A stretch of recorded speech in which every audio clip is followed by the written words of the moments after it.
old guy seems like he's going to be alright. Thank God. Oh, really? That's good. Right? Anyway, I'm heading over to LabCorp now. I already called them and let them know the gist of what happened. So they had some warning I was going to be late due to extenuating circumstances. But even so, I thought I'd go over there personally to apologize again and set up another meeting. Don't bother. I think you've done enough. What do you mean? I mean, get back here immediately and pack up all of your stuff. You're not saying... Of course I am. Obviously, you're fired. But why? Because we don't need people here who can't even keep their appointments with clients. You're not fit to call yourself a business person. Hold on a second, Frank. Sure, I missed the meeting, but there were extenuating circumstances beyond my control. And I called them as soon as I could to let them know. I mean, the old guy had a heart attack right in front of their building, for God's sake. What was I going to do? Leave him there? Of course I had to call an ambulance. I was the only one who saw what happened, so I had to answer some questions. There was honestly nothing else to be done. Yeah, I heard all of this already. And do you remember what it was that I told you? Be reasonable. How many times did I tell you, Michelson? Do you remember? Yes. Yes, what? I remember. Well, what did I say? You said to leave the old man where he was, and to head to the meeting straight away. That's right. But what did you do instead? You ignored my direct order. That's what you did. And now you've cost the company money. All for some old fart with one foot in the grave that nobody knows from Adam. I couldn't just leave him there. I'm a human being, you know. There was no one else around to take care of him. Who knows what would have happened if I had just left him? He could have died. And so what if he did? You'd still have a job, wouldn't you? Maybe your job is what you should have been concerned about. You were an employee at this company. And while you are working at this company, our profits ought to be your number one priority. That and obeying the orders of your boss, aka me. You had no right to disobey me and jeopardize our profits to help some old geezer. It's a mistake you won't make again. You're not qualified to call yourself a business person, much less an employee of mine. So like I said, you're fired. Don't let me see your face around here again. Wow, you're like some kind of wannabe dictator. Now, first of all, I don't think you even have the authority to fire me. Don't be stupid. Of course I can. While you were hanging out at the hospital giving that old fart mouth to mouth, I was in the office chatting with Kevin, the regional manager. You know what I told him? That you blew off your meeting. I told him you made a deal with another company and were sabotaging us on your way out. What the? That's a pile of absolute... There's not an ounce of truth to that. Well, that's not what Kevin heard. We're pretty busy over here these days up in management, so Kevin is a bit on edge as it is. I can't believe this. And don't think that you can waltz in here with an apology or explanation and smooth things over. The fact of the matter is that you missed your meeting with the client. I've already called LabCorp and offered them my sincerest apologies for your behavior. Why would you do that? I already called them and explained the situation to them in full. Well, I had to tell them about how sorry we were that you lied to them earlier. I explained to them about how you are a pathological liar and it's been giving us quite a headache for some time. Even over the phone, I could practically see the looks of shock and disgust on their faces. I don't understand. Why are you doing this to me, Frank? Simple. Because you rub me the wrong way. You've only been here, what, 3 years now? And yet you're constantly talking back to me. Don't tell me you thought you were winning any brownie points. It's not that I'm trying to talk back to you or anything like that. I just thought you'd want to know when a contract you're planning to present to a client has some conditions that aren't in their best interest. All I was trying to do was let you know. This is exactly what I'm talking about, Michelson. Good Lord. Who do you think you are, anyway? Some kind of hero? You're a pain in my neck is what you are. There's no money in keeping the contracts 100% pristine. I told you, we're here to make a profit. That's not right. Alan himself told me personally that he appreciated my devotion to the client's interests. That's the whole reason he put me in charge of a client as important as LabCorp in the first place. And that's the worst part about you. How dare you think you can take LabCorp? I'm supposed to be in charge of all the major clients. Now you're stealing money right out of my pocket. Because your plan was too big, Frank. You were going to push them away. They're a huge company with a budget to match. I guarantee you they're not worried about that. We have to take them for all they're worth. That's not how this works. They're our business partners. You shut your mouth. God, even after being fired, you're still yapping away about this stuff. It's got nothing to do with you anymore, Michelson. Get it through your thick skull. Huh. I don't know when, but this is going to catch up with you someday, Frank. Mark my words. Oh, I'm shaking in my boots over here. You're all bark and no bite, Michelson. Now go yap at someone else for a change.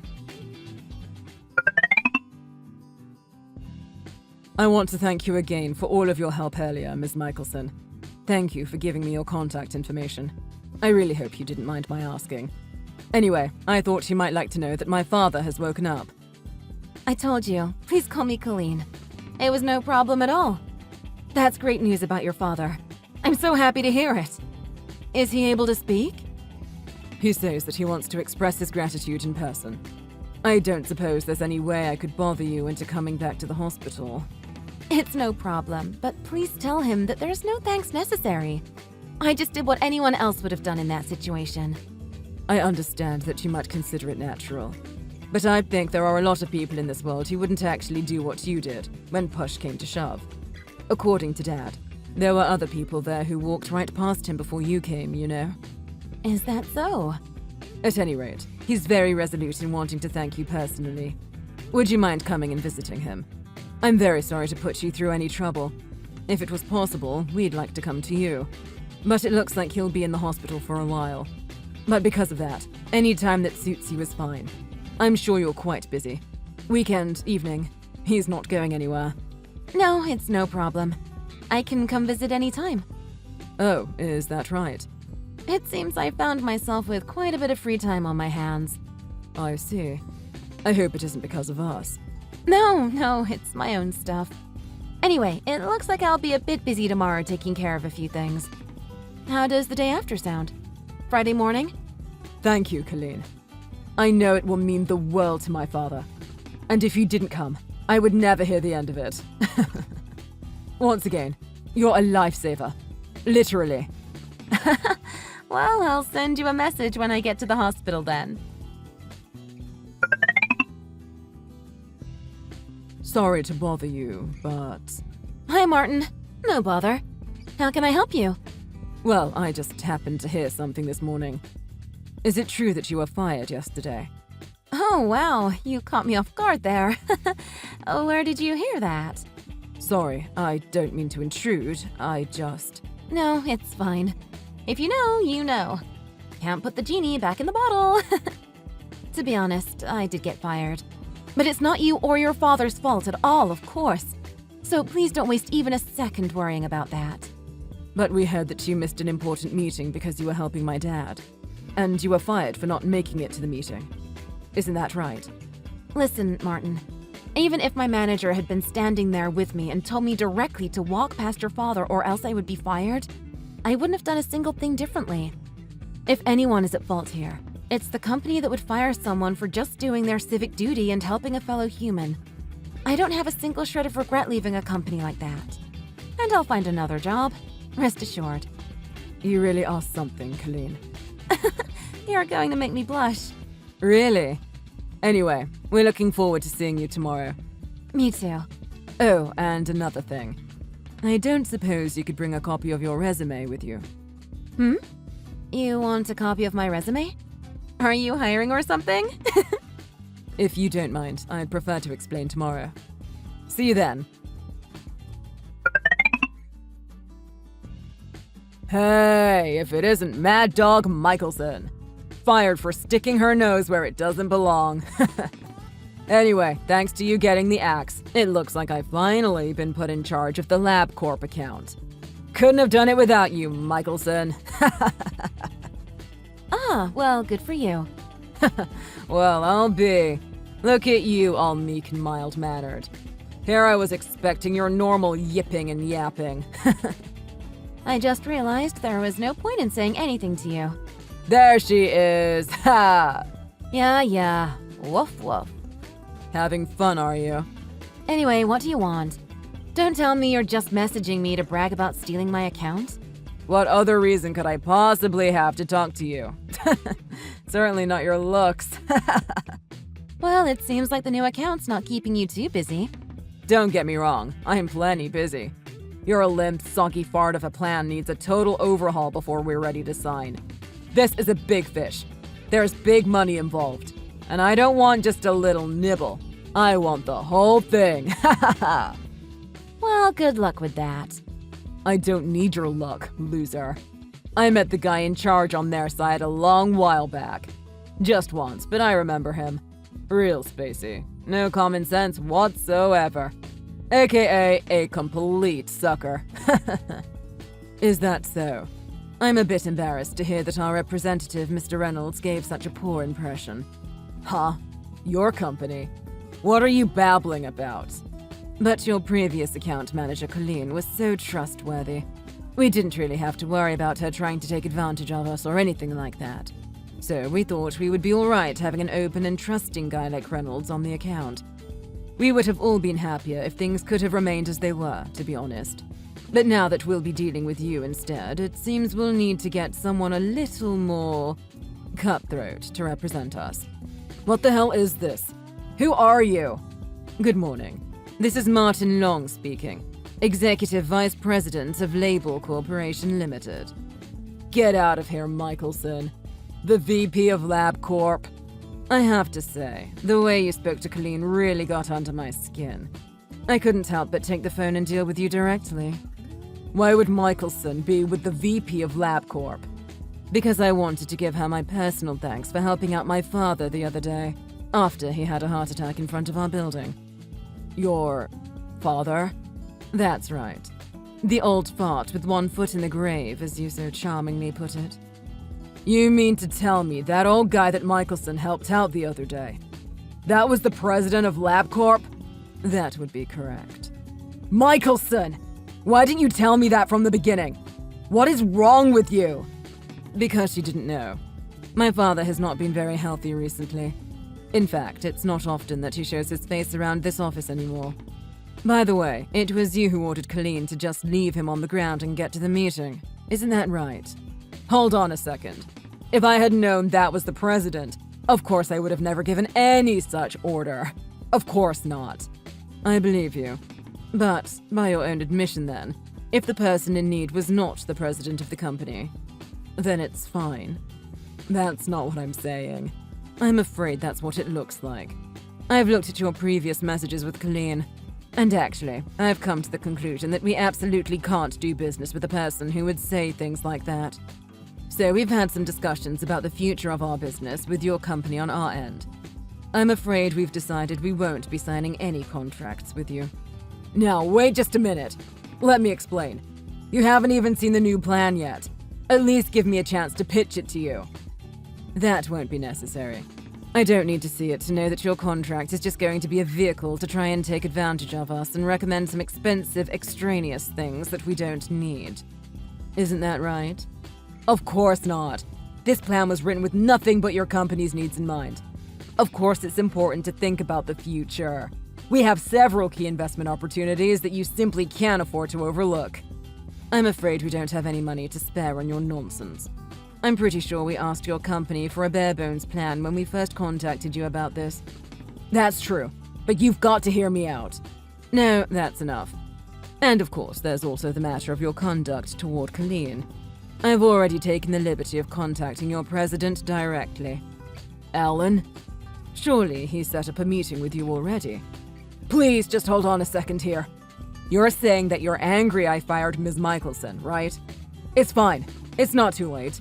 She's back on the job. She's back on the account. As if nothing ever happened. In fact, let's just chalk this entire situation up as just a little misunderstanding. So please, let's all just calm down and not do anything rash. I'm afraid that doesn't work for us either. Why the heck not? Because Colleen works for us now. Really? It's Colleen again. What is going on here, Michelson? Well, it's like Martin explained to you, Frank. I'm working at LabCorp now.